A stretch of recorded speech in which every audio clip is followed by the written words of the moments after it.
Splyce could have 3 members dive the backline of G2 in every single team fight. But the thing that impressed me the most was the fact they executed it. Because so many have tried to pick something like that where they dive the backline with multiple champions and then one guy's missing or the other guy's already died or whatever. But they coordinated it. 3-4 team fights in a row. Yep. That was actually beautiful. While down 10,000 gold, while Supers inside their base, Splyce showed up. They showed up prepared, they showed up ready. So the next question I have to Fisher as we look at the bans here, Xayah, Tristana, as well as Kalista Elise. So what is Splyce's next move? Well, there is only one AD carry left that adds mobility, of the standard AD carries. That's Caitlyn. But she was nerfed quite a bit on this patch, so that's not a good first pick. And it is Lucian first pick. Most likely for the mid lane. I want to add that you can flex it to the bottom lane if needed, but Senkooks did show some very good Lucian games once we saw him played earlier in the split. He had some bigger individual outplays, and he's also taking it away from Perks. It'll be a very different style to the previous game. You touched on that mobility, there's Caitlyn. So, the reason we also see Jarvan this early, there's obviously more reasons than him just being really strong. It's also because, again, we're running out of AD carries that can escape a Jarvan ulti. If Splyce wants to play something like a Varus on Ashe, late game fights, they cannot get out of that big engage from G2 unless they have flash ready. So G2 do not only grab the Jarvan for themselves, which is a good pick, they also take away the other AD carry with a jump, the net, to get out of it. So this AD carry is not escaping unless flash is up. Well, look at it this way. Kobe's picked an AD carry that's hopefully never going to be in range. Maybe he's just going to stand in ultimate. If Splyce can do a better job with their vision. Gragas and Jhin round out the 2 AD carries for Splyce. And G2 have one last pick in phase 1. All right, will Perks get his mid laner and then ban out? So he doesn't get banned out in the mid lane, and that is the case with the LeBlanc coming in. Didn't want to risk Splyce removing 2 mid laners more and give Senkooks an even better matchup with the Lucian. Very explosive mid lane matchup that can definitely go back and forth in here. What Lucian can do if he feels pressured is go Hexdrinker, but he's not against an AP jungler right now, so it would only be against Perks. The Caitlyn though, coming into this week, I was kind of like, meh, I think Caitlyn, after the nerfs, laning phase sucks. Looking more and more at it, if you do have support counter pick, you can still get some pretty good lanes for her. But again, more importantly, she has a net. Yeah. She can get out of engages. The mobility, the safety. Although, to be fair, all the safety in the world didn't help Spence Tristana a couple times. But that was the Camille Morgana combo. The very specific combo that we should not see go over to Splyce again. And this is what I was trying to allude to earlier. It's like, well, look, if Splyce came in that prepared, they had the early game that was phenomenal. They had an answer in late game team fights. They just had a weak mid game. Now what's the next step in their plan? They've banned away those mobile AD carries, locked the Lucian, banned away Tahm Kench. I want to see how this draft shapes up and see how well they can play the early game once more. A lot of teams do like to play around the Jhin after level 6 in the bottom lane because he's such a good setup, you know, with his W, with his long range ulti as well. And Lucian is the kind of AD carry who can win his lane and then go to that side lane again and actually have an impact. So that might be the same kind of strategy for Splyce as in game 1, just not relying on like a Galio ulti this time around. Camille and Morgana are technically still open, but you don't want to just randomly blind pick the Morgana here. And of course for G2, they can either counter pick top or support, depending how this plays out. I mean, Renekton is still up and available, another great pick for Expect this split. Maokai is going to be the next ban, so another one of these tanks. So where do the teams land in this next phase? That is a good question. Leaving the Gnar open could have meant they want to lock that in, but then they would actually be open for that Camille just like last time. So they take away the Gnar instead, want to maybe get a matchup that's not too good for Camille, so that won't be a choice from Wonder. They are hovering the Cho'Gath. It should be a top lane Cho'Gath, as we don't see a lot of jungle Cho'Gath anymore. Has been played once by Expect. I wonder if... Is Wonder going to play Trundle against this Cho'Gath? I think actually that's something he could do and just take over the side lane completely. It is not necessarily the best when it comes to like roaming and joining his team, like the Camille was somewhere he could do it on. Kennen is banned as a pick he could have gone for top lane, and same with the Cho'Gath. Sorry, with the Gnar. Oh, Kled is also open. I mean, there's a couple options, nice. Right? And for Wonder, he definitely prefers the in-your-face style champion. So locks in the Kled, got some of that engage to jump onto the back line. Not a lot of AD damage that AP damage that I can see just yet. No, it is a very heavy physical damage comp that will struggle to break a Black Shield as well. And funny enough, just as Mithy picked a Thresh in game 1 and then got the Morgana counter pick, against him, he might do the same. Now, I want to see how well Splyce can play around this Kled, because they've played it several times this split, and it hasn't been awe-inspiring. When I remember their performances, their engages, kind of disconnected, kind of on different pages. But it's quarterfinals now. It's put up or shut up, and Splyce did that in game 1. Yeah, I think that Kled and the Lucian can be very successful in this game, but I am afraid when I'm looking at the copy Jhin. You are against the engage of a Jarvan, the follow-up of LeBlanc and Cho'Gath with both CC and damage. A Feast, by the way, will one-shot the Jhin in the late game. So if he doesn't have flash in a fight, he's not getting out. Oof. And this Black Shield from Nithhi, one, it's picked against the Thresh, but with all the physical damage on the side of Splyce, it actually gets really difficult to break it in the late game. And that's a lot of time you're blocking CC. Yeah, and of course the Gragas barrels, whatever you want to try and get rid of Expect with, it's just not going to work. I really like that point about the Black Shield being somewhat unbreakable against an AD-heavy team composition. Ladies and gentlemen, you saw game 1. It was exceptionally entertaining. Jump on Twitter and vote for who you think will win. And I'm going to ask a question now that I want to talk about later. And the question is the G2 eSports era over? We'll find out if Splyce can take the series. They're 1-0 up in this best of 5. And they need to show us this all AD comp led by Kled if it can take down the defending champions. Senkak and Perks on your screen. Some big words against one another as we load it up. And of course, locking in Lucian against Perks is beautiful, because Perks has had good laning phases on the champion, but not the greatest success as a team with the champion. Exactly. G2 Esports lost most of their Lucian games for many different reasons, but mainly just a poor, done a poor job playing around a fit Lucian. Let's see if Splyce can do it. I will say that the draft last game felt a little bit easier for Splyce to execute early on with the Galio ulti to go to these side lanes, as we saw in the game with a Camille in the top lane for Wonder. This time around with the full AD comp, it is difficult. They might go for the AP choice with the Gragas for his jungle choice and not actually go Cinderhawk, just to add a little bit of magic damage in there. But it's not a lot. He's got no real front line. I mean, he will still get some tank items, obviously, and be tanky, but just less than before. And because one of the problems you have with all these all AD comps is that you are in a tank meta where champions like Jarvan and Cho'Gath, they can stack a lot of armor, and it gets really difficult then to take them down. Luckily, Jhin doesn't have to go lethality.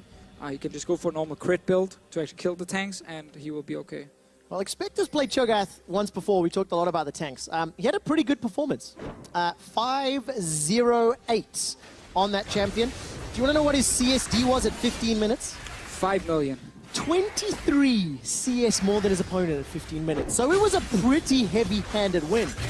Regardless, G2, they're going to see if they can do the same thing again as Trashy's got a strong leash. Yeah, when you have a Kled top lane, though, playing around him in the early game when he has the bear trap on a rope can be very effective, and he's also against a champion that can't really escape. You see a little preview here. Oh, that's it, you know. What are you doing as Cho'Gath? You can't dash away from anything. Well, that means... gets popped, pocket pistol comes out. If you have a jungler who can gank, you might give that jungler a great leash on his red buff, so he rushes to the top side, and maybe this Cho'Gath gets body slam flashed and dies. Boom, boom. Trashy on one of, if not, his signature champion. Okay, hopping to the top side. Let's see what they can do with it. Take a quick glimpse down bottom. Mickey gets caught between the uprights. Oh, wow, what are we seeing here? Gragas, he's on his way. Let's hover up to Gragas after the trade in mid lane. Right, teleport's coming in from Expect, though. He's Trigger's behind him. He's reading it. He's like, yeah, you're going to gank top lane, obviously. Well, Trashy's gone too deep. Now all of a sudden, Wonder's the man that's in trouble. Bear trap on a rope comes out. Skull is still with him for a little while longer. He's trading with the jousting and the damage. The vicious strikes, body slam flash. Junglers trading positions. First blood available. Wonder's the target. Trick takes him down. Trashy's looking for the cooldowns as the rupture knocks him up. And G2 counter gang. Oh, this was supposed to be Splyce's gang. gank against the Cho'Gath, getting Wonder ahead, but Expect had early recalled level 1 and TP'd back. Trashy and Wonder, they're still trying to kill him. Trick is still around. Skull is available. Let's see. Rupture comes down. Trashy's in trouble. Teleport's coming down from Trevor. Perks. Perks gets himself a kill and double buffs. Skull's not going to be enough to save anybody as Wonder is now getting taken down. Clint is dead and Perks is stoked. Oh, it's gone all wrong now. This was not supposed to happen, not like this. Come on, Senkax, flash in, go for it. Is he going to dash over the wall? Relentless pursuit, looking for Trick. Pick is going to be, the Krug's ending up helping out. One more shot. Okay. Now Senkax gets double buffs. Is he really going to be able to catch Expect? Expect is now... Ring around the rosy. No, come on, Juke. Left, right, left. Where are they going, Deficio? Well, he went to the top side. Expect walked to the bottom side.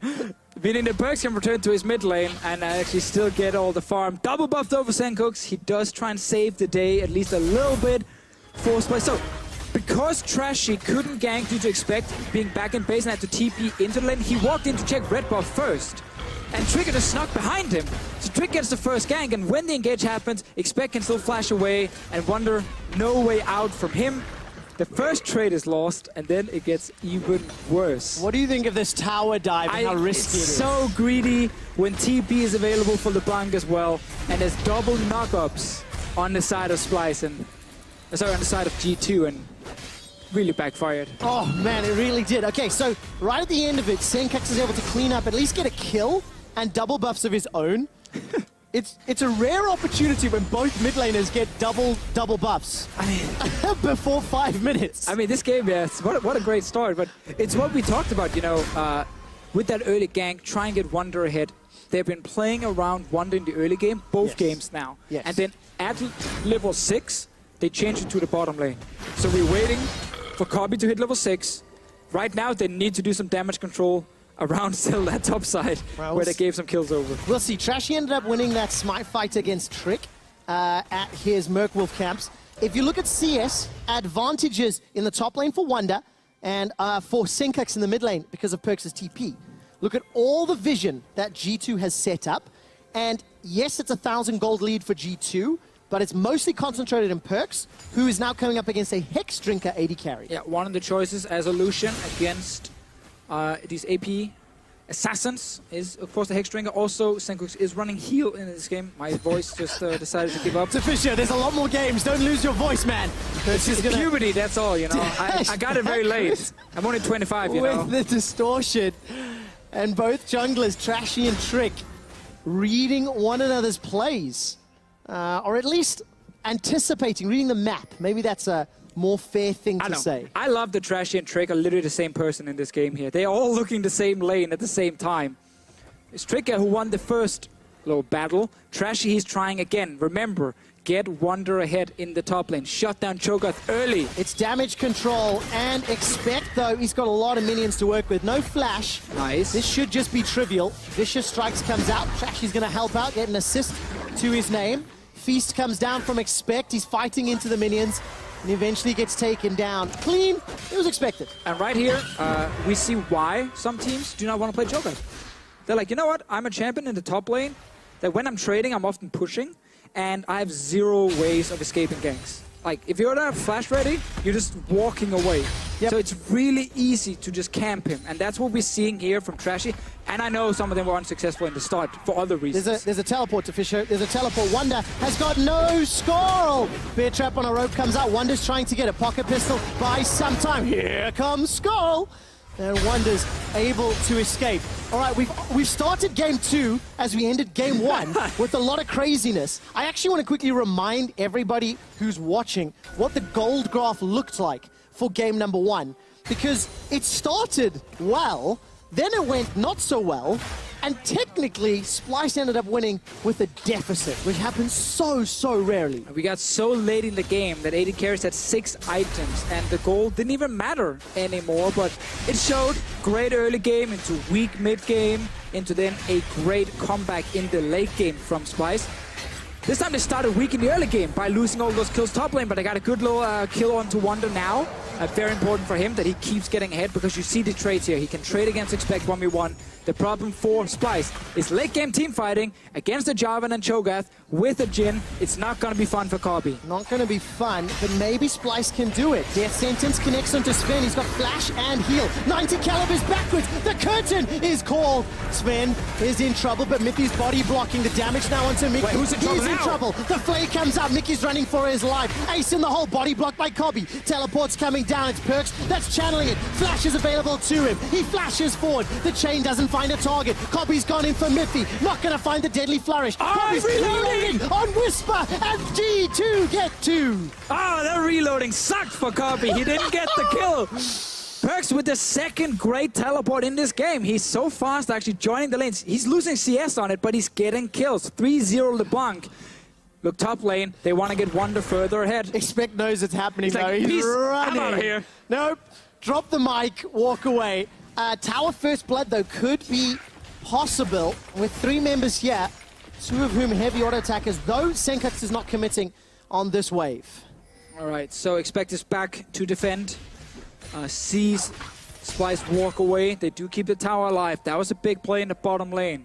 Started as actually a very risky 2v2 fight that Sven was losing at first, but then suddenly they turned it around against Mickey, and Perks comes down and saves the day with this LeBlanc here. And who cares about your laning stats if all you're doing is going to the side lanes and killing people? That seems a bit more effective, at least. Let's look at this. So, no Black Shield from Mithy. Must have been on cooldown, which means Sven eats the entire combo from Splyce.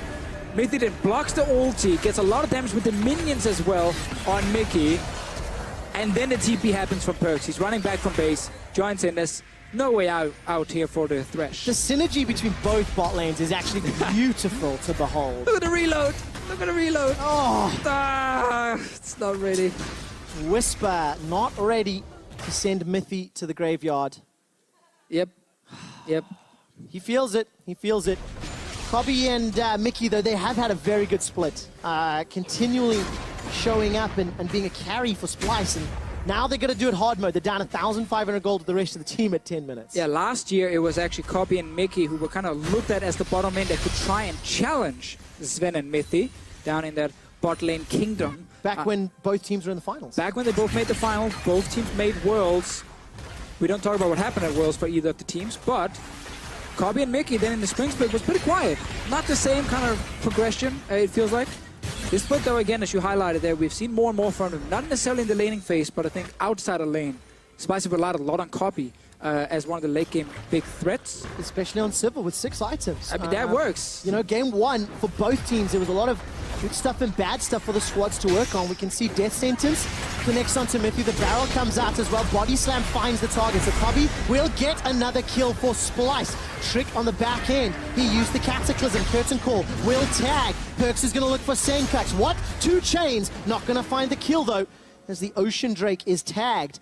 G2 get 1, but lose 1 themselves. So you told me, Trevor, before the game started, this could be a slow one. You know, a lot of macro talk and vision and all that kind of stuff, and yet I feel like this game has been non-stop fighting. But you're the smart one. Can you tell me why? I'm not the smart one, but I pretend to be.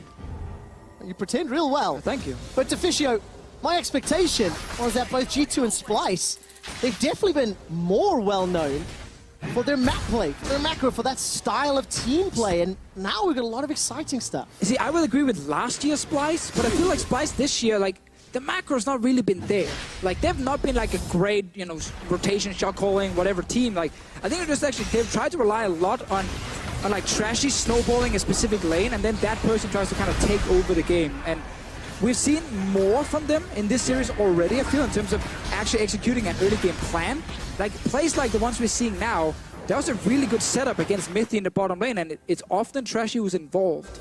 But when he goes to the lane, he needs then backup, and we've seen Senkuk's move, we've seen Wonder be part of it, and it's been somewhat new from Splyce, but a bit of what they've tried to do during the split. I mean, if you go back to middle of the split, when they took down the Unicorns of Love, back when UOL was considered to be the best performing team early on in summer, Splyce went toe-to-toe with them with teamfighting comps and won. Yeah. And that was something that nobody could have predicted going into the day.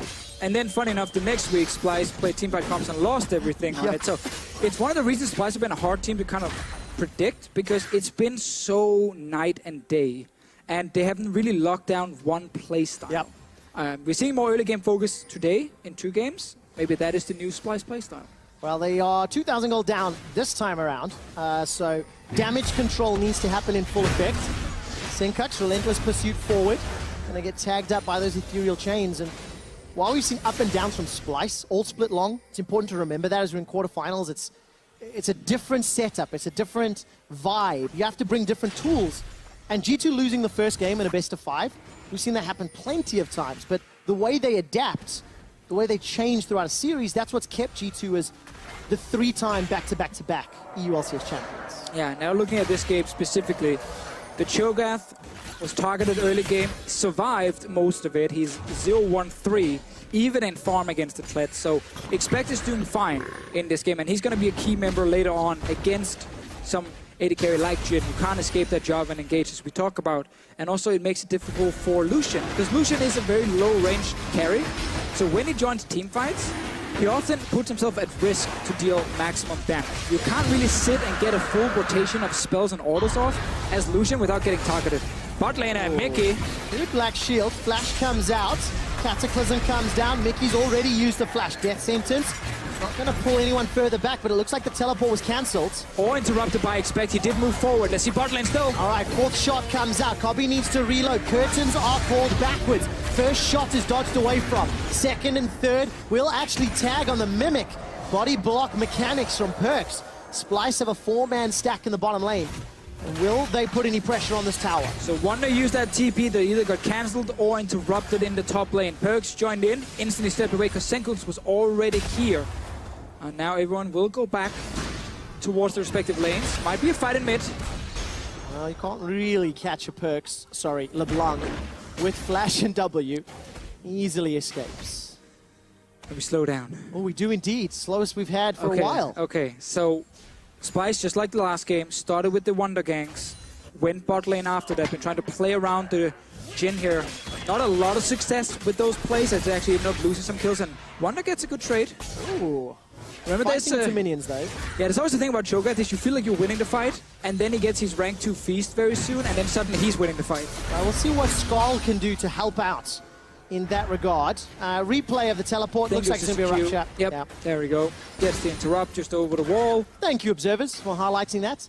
As Deficio, we've crested the 15-minute mark, and as is my job as a play-by-play, to inform you that it's still a 1,500 gold lead for G2. They got the first dragon. No towers under heavy siege just yet, although Kobe and Mickey's has been chipped away at over the last 15 minutes. And still favoring the G2 late game with stacking all this armor here. Let's see top lane Trash. He wants another kill. All right, Flash is available to him. Expect has already channeled his. There's no minions to work with. And Skarl still alive. No TP from Perks. He used it bot lane just before here, so Expect is on his own. We'll have to back away, but now G2 should just get the bot lane tower as fast as possible. All right, you can see Kobe and Mickey in the mid lane. It's a bit of a race. However, advantage to Splyce is they're already on the tower. Tower first blood available and secured here by Splyce. Sven will at least respond with one in kind. And G2 maintain their gold lead. They maintain some semblance of control this game because of this craziness in the early play. Exactly. We're waiting for Wonder though to get his Black Cleaver, get some of that armor shred against the Ninja Tabby and Righteous Glory on the side of Expect, and try and see if he can actually win the 1v1 in the side lane. The awesome thing about taking Kled's tower, or tower 4 Kled, is that if he can actually push the lane to the enemy tier 2 tower, he's such a threat when he leaves the lane. Because when he goes missing, you have to call. Careful mid laner, because he might actually ulti from top lane down towards the mid lane. And if you are overextended as Perks or Sven, you will get engaged on. So you always have to respect that from Wonder, but he needs the Black Cleaver. Well, in the previous game, Wonder's engages were pivotal in closing out the map. And something that we haven't spoken about a huge amount this series yet is Trick's performance on Zac in game 1. He's started really well on Jarvan, and I do want to look at Trick a little bit because he's been one of the controversial players on G2 when it comes to performance and consistency. And everyone wanted to see which version of Trick would show up, and I think he's done relatively well these 2 games. definitely started well in the Jarvan today. I feel like whenever we get towards playoffs and Trick has a bit of time to kind of prepare himself, he does much better. It's during the regular season or group stages he can struggle a lot. Wonder will have to use a defensive ulti in the bottom lane, one of the great uses of Kled in the long lanes, but we get the same kind of 1-3-1 from Splyce in this game as we saw in the last one, but this time G2 can match. They have double TP, they have LeBlanc and Cho'Gath. Senkooks with the Ruin King is so far away from his Black Cleaver because he's going Hexdrinker, obviously from the first item. So it's interesting to kind of follow how Splyce needs these armor shredding items to really start threatening the Cho'Gath enough. And they're getting there. They have one now on Kled. They need another one on Senkooks. So we're approaching 20 minutes, and despite the scaling being in favor of G2, there's still a window of opportunity, still a way for Splyce to take control. Mickey gonna get chunked down a lot. If Perkz had stuck around, that death sentence would have connected. And looking through the rest of the itemizations, Gunblade for Perkz, good chunk of damage, and the Deadly Flourish flies past. Righteous Glory engage for Expect. Black Cleaver is completed for Wonder. That's what you wanted to see, Deficio. Now I want to see what he can do with it. Because he needs a tank, not Perkz, to fight against. Yeah, he wants to go against the Cho'Gath. Obviously, Senkooks with the Hexdrinker can try and match Perkz, but what happens often with LeBlanc, especially when she's getting kills, is she goes to the side lane, she gets the priority, she can push first. And then she's so mobile, she can leave the lane very fast, like a Kled, and go towards the mid lane and just be super annoying. Force the enemy mid laners to back away, play defensive, and suddenly you lose the river control, you lose the mid pressure. And that is something Perkz is looking to do here, but because both teams are actually playing 1-3-1 against each other, we get this mid game that can be a little bit slow, because they're all trying to just push against each other and then roam and see if they can catch one guy. This is not the standard 1-4 comp with 300 engages and you just ram into each other in the mid lane. The ARAM style. The ARAM style. If you will. Both teams have the options to engage, but because they're trying to play side lanes, they don't have enough members to force 5-on-5 teamfights. So, Deficio, this is where I want to see how the teams have adapted between games. 20 minutes in, G2 actually have a lead this time around. Splyce previously did not, and Splyce took a very long time to break open that mid outer turret. I want to see what they do with their vision. Perkz has already roamed after shoving the top lane in. So this could be how G2 decides to play it. But you really need the mid tower down before you really open up the 1-3-1. For now, you're just kind of playing for the river to get Dragon priority. Perkz pushes, goes in. That means his team can go to the Dragon. Now Perkz has to go back top lane and catch the big wave that Senkooks is pushing, and they have to kill the Dragon in time. And then they kind of trade. Splyce can then maybe go Rift Herald and say, okay, he's actually gone for another 20 minutes, so sucks for you, Splyce. No Rift Herald. You could have done it if it had been a few minutes earlier, but not the case. You get the point. You know, they keep trading who can move first and do something first. And this is a good sign for G2 if you're part of the G2 army or supporter, because this is where they're comfortable with the lead, playing the map, pushing a wave, taking an objective fairly safely, fairly securely, and just building up. All of the headroom, all of the scaling favors G2 in many ways. And as long as G2 don't give up more objectives or make mistakes, they're happy to play for late game and win there. Sometimes though, when you go full late game against like multiple AD carries and even a Kled, they start having so much damage they can actually get through a tank. Right. But obviously there is two tanks on the side of G2 they got to deal with, and the problem is, again, as a highlight, the fact that Jarvan can engage onto this Jhin so easily means that Kobe should never survive. If he survives one fight, he uses Flash, and then the next fight he dies. So what is the win condition for Splyce at this point? You know, they are behind marginally. It's pretty even in terms of map control, though nobody's taken over just yet. It's actually really hard because the Lucian has not really been snowballing in this game here. The Kled is not stomping their lane against Cho'Gath, who's literally stacking 200 armor at 22 minutes. So Splyce might have to rely on trying to get a kill around the Senkooks lane and then see if they can maybe force a Baron play from that. But it's hard to do this early in the game. All right, Tricks engage on. Like, look at Butler. He's like, screw this. I'm not even going to hit you. Like, you don't take any damage. Now that Bramble Bear's doing so much work.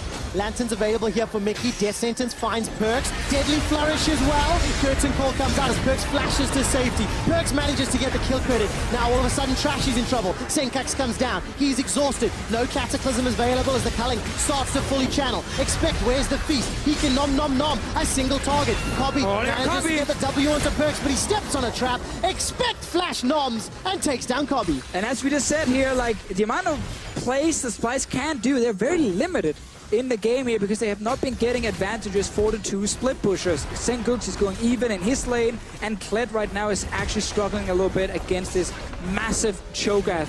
And going into fights, G2 eSports with the strong front line managed to just stay alive, doing the engage, and while Perkz did get caught out, I managed to step out in time to see it again. So Perkz goes in, gets CC'd, nice play here. Mickey with a good hook as well.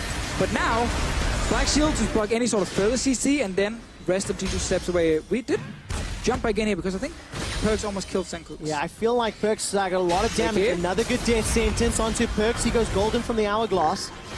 Dark Binding roots down Mickey. The chain actually tags Sengoku, and he's trying to play forward. He's still got that Hex Drinker passive, as well as Flash and Heal. Sengoku now takes a Q to the face, as Perkz decides to stick around in this lane. And Deficio, G2 have got a sizable lead. They got the mid-outer turret, and now they can take over the map. Yeah, and let's just look at the armor on Expect, Trick, and Perkz. So Expect currently sitting with 220 armor. Trick 187, and Perkz, the mid laner, 140 armor this early on in the game against pure physical damage. And does that mean you can play around Baron? Because your tanks, look, they're not taking damage. All right, Mithy's going to be a threat of going down. He's taken out. Baron is secured by the Feast of Expect, but it's not available for the follow-up fight. Trick puts a Cataclysm down to buy some time. Double kill for Kobe. He's trying to cut off the escape route. Deadly Flourish onto Expect. Another kill secured by Splyce. Okay, G2 got Baron, but they lost 3. Lost 3 members here. Mithy should never have died in the first place. I don't think he was ready with his Black Shield for the hook, but Splyce getting a few kills in return is good for them. Trying to get a mid lane tower for all their trouble, but still losing the objective this early is hard because they actually needed that Baron on their side to start snowballing the game. Black Cleaver will be completed when Sengoku goes back to base for even more armor shred, but they need a lot of time before they kill the tanks. And they only get a tower. Oh, Perkz! All right, another good death sentence. Perkz seems to be catching all of them, as Mickey feels like he's got a bit of a homing beacon on that one. I mean, Mickey's landing all of them, Perkz is catching all of them. Great synergy between him and the support on the side of Splyce. Well, it is coming up to football season, so they're just playing a bit of catch, you know? Spinning it back and forth. Look at me with them pop culture references, Deficio. I don't know. Not really fair. Kind of old man lame thing. So, yeah, Mithy's Black Shield just comes in after he's actually been, you know, locked down. He dies, and then no flash from Expect. Trashy and the rest of Splyce were able to kill Trick fairly easily. And it was a good call, in my opinion, to rush down the Baron with the Cho'Gath. I think Splyce, though, reacted fast enough to actually get something in return. Yeah, another good team fight from Splyce, something we've seen more and more. Mithy, of course, yes, he did die that previous game, but Mithy, controversially being voted on the all-EU LCS team, has had a less flashy split. You can see some of his death per game definitely improving from Spring, but you cannot doubt the value that he provides the team. One of the primary shot callers, one of the primary disengage supports over the last couple of weeks. One of the guys who's been in the LCS the longest as well, and every single team Mithy has ever been on suddenly understood how to play the map much more than they used to. They trying to play a lot smarter, at least when he's one of the shot callers. And I think just the main reason Mithy was voted in as #1 is just a lot of respect from the other pro players and teams. Yep. In the EU LCS, putting a lot of value in what he's bringing to the table. And of course they play against Mithy in G2 scrims, which impacts how teams and players vote. Let's see whether or not G2 can escape. Cataclysm goes all the way back in.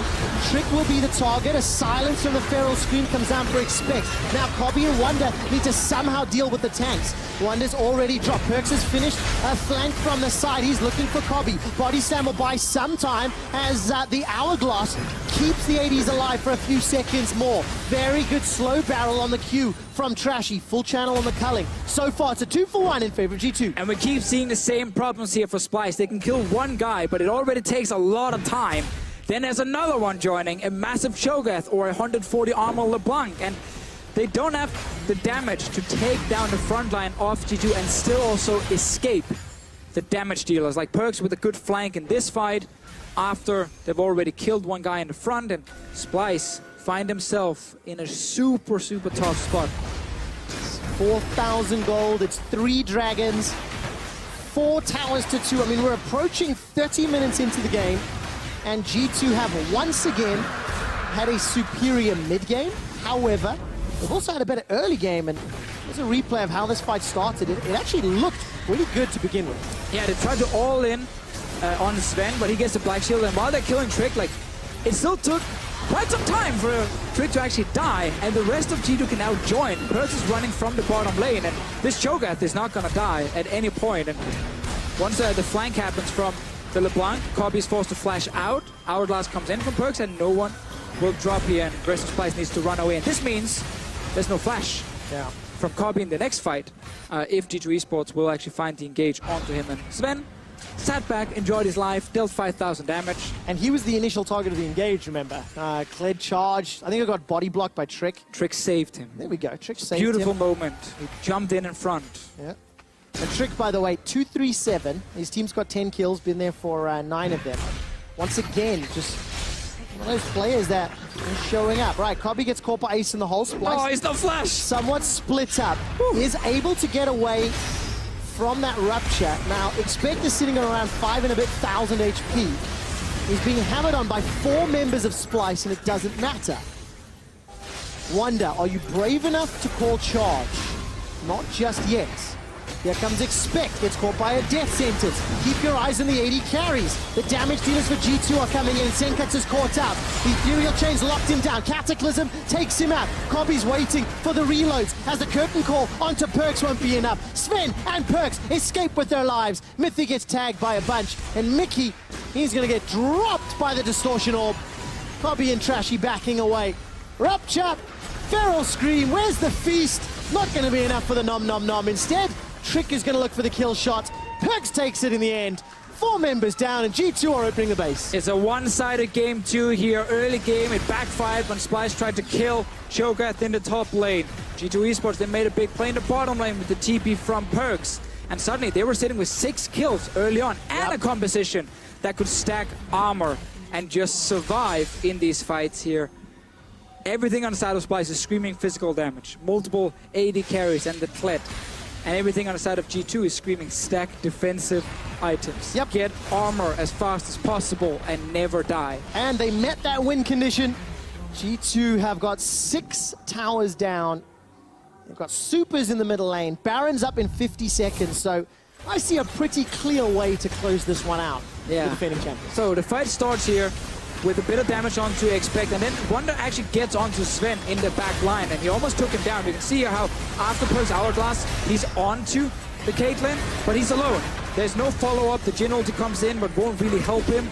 Probably end up staying safe in the back, but he's already seen his mid laner die right in front of him, and without them having multiple members that can dive the Caitlyn, it's not enough with just the Kled, as we saw in this fight. And therefore, you actually have to kite. But you can't kite because you're against all these tanks.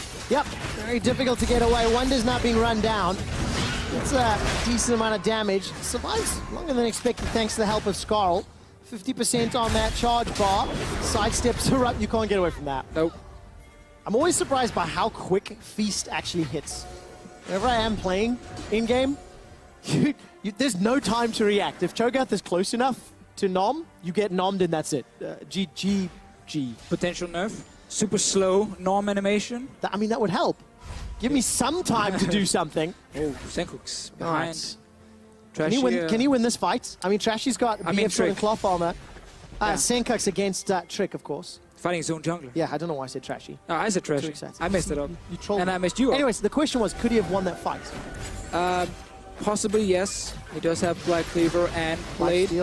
But it would take him long enough for G2 to probably show up and kill him. Okay, alright, so we'll never get to see that fight, unfortunately. G2 may not even need a fight, as they're easily able to secure this Baron uncontested. 32 minutes, and now it's starting to look, maybe starting to look like some people expected. You know, G2, they traded, they had some back and forth plays, but they just accelerated their lead in the mid game. Thanks to the team comp and thanks to the weaknesses maybe on the Splyce composition as well. Yeah, and Delusion came in as the first pick for Splyce in this draft here, and then the next rotation they picked up the Jhin. So it already shown both mid and AD carry there, and we were kind of looking at top lane, and then normally you would see like a Rumble or an AP Cannon, like something like that. Cannon was removed Rumble from was open G2. as well. Rumble was open if they wanted to pack more AP damage. I'm not saying they would have won them the game, No. but at least you have a more well-rounded comp where, in case you did fall behind early game, the game wouldn't just be kind of lost straight away, as we've seen here. As soon as they didn't execute the early ganks, G2 eSports have been in full control all game long. So this is where teams will now start talking about the next game, especially Splyce. What do they need to change? Now, this team composition didn't have the same finesse as the game one did. Yeah, there was just no backup plan. There was no like, wait a minute, the first step backfired. Yeah. What is our backup now? Last game it was that Camille Morgana engaged on Tristana at 6 items. Yes. Or in the late game, that actually worked. This time here, it is very difficult to go so late in the game that you actually have enough damage to kill the front line of G2 and still survive the LeBlanc and Caitlyn. Well, super confident push into the base for G2 with Baron. They take down the bottom inhibitor, and before even, letting G2 back away from the base, Expect completed his teleport top lane, and now they've already got this minion wave making their way down. So Splyce, no backup plan this time around. It ends up backfiring and putting them back in the hot seat. All right, silence onto Trashy. He's going to be able to dash away for now. On the back end, Wonder's trying to distract Mickey. Finds a death sentence onto Mickey. There's no follow-up damage. Redemption comes down for G2. And the fight does continue. Rupture catches out Cobby. He flashes away before the silence connects. Cataclysm comes down from Trick. This time around, Sven is caught by the death sentence, but it's trivial for G2 eSports. They get themselves a couple of kills. They get themselves a couple of turrets. And they're going to get themselves a win in the second game. The Nexus is falling, and G2 even the series 1-1.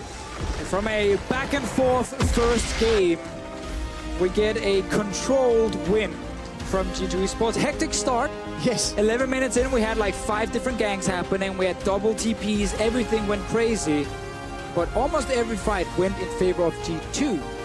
A lot of credit to Perks on LeBlanc. First top lane TP, then bot lane TP after. Getting a lot of kills early here for the G2 side. Yep.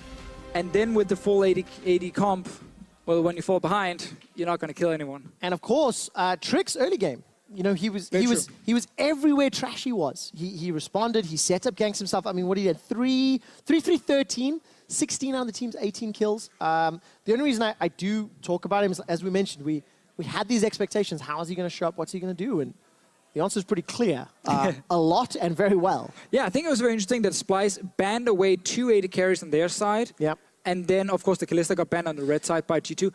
And then, by first picking the Lucian, you actually gave over Jarvan and the only AD carry left with mobility in Caitlyn, making it even harder for Copy to actually have an impact. So that Jhin question mark. I'm not saying any specific pick lost them, but it is one of those trades in the draft where you kind of go, did you need to ban both of those AD carries? Could you have traded AD carries and get, like, you say they get Tristana, but you get Caitlyn as just as a quick example, even though I would prefer Tristana, but as a quick example, and then you still get your Lucian first pick, and you actually have an AD carry that can escape a Jarvan. Well, it's one of those things that, Splyce obviously committed to a strategy. It didn't work out. Very clear around the top lane what they wanted to do. So Splyce go into game 3 now, and this is where the old gods of EU LCS G2, they have taken over series. Yeah. Do you think they're going to show up? After a game like this, they're definitely going to feel great going into the next one. All right, confidence on the side of G2 after they came back from that very tough loss in game number 1. It started with the plays in the early game, didn't it, Shocks? It most certainly did, and then it is, of course, the question, was Splyce a bit overzealous, and did G2 just bounce back so well in the next game that they were able to pick up the lead, and it's kind of a 50-50. We're going to take a look at a bunch of plays from the early game, 2 in specific, starting in the top lane where... So that's the question, right? Is it unlucky for Splyce and misplayed, or is it just well played by G2, Febiven? I think, really well played by G2, obviously, by instantly going. I think Splyce misplayed because I think Trashy should have waited in the bush and predicted Trick to come. And he was like 5 seconds away, so also Wunder kind of failed his flash. He should have flashed differently, so he would have survived. And then here, they tried to make the play again, but they don't realize LeBlanc has TP maybe. And so she just counter ganks and they get 3 kills. But yeah, even after this, Splyce have pretty good lanes, like Lucian into LeBlanc. He will still win, even though she has 2 kills. And then Kled against Cho'Gath, Kled also still wins. But at the same time, bottom this happened. Yeah, I mean, this kind of was really bad for Splyce because they didn't actually get anything besides summoners, and then yeah, they both died, so the bot lane got really behind. It was a common thing that these two were talking a lot about was it's weird that Splyce are trying to make so many plays when the TP is actually still available for the LeBlanc, right? Something you always have to respect is Perkz' ability to join the fight and swing it in their favor. And multiple times throughout this early game, Perkz was a big part of what enabled G2 to have a pretty good start to the game. Yeah, it was a fantastic start. And then if we take a look at the picks and bans in just a second, when you're in that position, when G2 is ahead, Verius, you were talking a lot about the specific picks and who would do best in a team fight in the middle of the game, and it looked like it was already in G2's favor. Well, one of the big things is the fact that G2, Splyce rather, drafted himself a full AD composition, and talking at length with Febiven about this mid lane matchup in particular, the Lucian needs to snowball in order to have an impact in the mid game, because when you only have AD, it's very easy to itemize against it. Right, and there was also some discussion about the AD carry bans and then the Jhin. I think it was the idea that you said, well, I think they really did want to pick the Jhin. It wasn't that they were in a bad position. I think the Jhin into Caitlyn is something I guess they're preparing for, because when you first pick Lucian, you're already going to lower your comp CC-wise, because Lucian has a speed up on his W, and that's pretty much it for CC. So I think that's why they prepped the Jhin into Caitlyn, because the Jhin starts Storm's Ring, and he can outpush the Caitlyn early. Caitlyn got another nerf this patch. And then it kind of, adds into the CC for the mid-game fights. But the only problem is they're running full AD again, and there's no, like, gimmick with this comp. Like, the last game, they could one-shot the Tristana, and it doesn't matter if they're full AD if you kill their AD carry. And then this comp, they're again full AD, but, how do they get to the Caitlyn, or how do they get to the LeBlanc? There's no easy route that this team has to actually, make it successful. You mentioned gimmick, which would imply that Splyce has no way to beat G2 without it. Is that also what you mean? Like, they need to find in this series something like that, because standard, it's probably not going to work out? I mean, I think that's what's going on right now, because Splyce has shown, like, all split that they play normally pretty standard meta stuff, and now they're going for like, these full AD comps, like, really dive. I think this is what they're kind of preparing for against G2. They maybe just don't feel comfortable playing like a normal, team fight style against them without having something surprising. Well, it is a bit puzzling also to me, because they do come out with a vastly different draft. Obviously, the bans were different as well, but there is no really inherent super synergy in terms of team fights either, and not any comeback mechanics or safety net. The problem for me was that you couldn't look at the comp and you can be like, okay, yes, there are a few question marks. It doesn't have a gimmick. There are a few things that are arguably wrong with it. But at the same time, they had an abysmal start to the game, and they didn't respect the LeBlanc TP. So I think execution was a big part of why they fell behind so far in this game. And I want to see them now maybe draft something more meta, maybe challenge G2 to something that fits within that style, and then do not make those same kind of early game mistakes. Well, to round off the analysis and praise G2 for what was a very clean snowball in the end when they did get the advantage, we're going to take a look at a couple of fights here that they execute. Even though it looks like Perkz gets caught, Febiven, he is fantastic and he escapes. Well, yeah, here the trash shouldn't jump in for sure, because he has no flash anymore, and he's just dead. And then here, they kind of try to chase the fight, but like the tanks are too strong from G2, and they cannot kill the Cho'Gath, and the backline of like Sven is just untouched all the time, so they just can't win the fight anymore.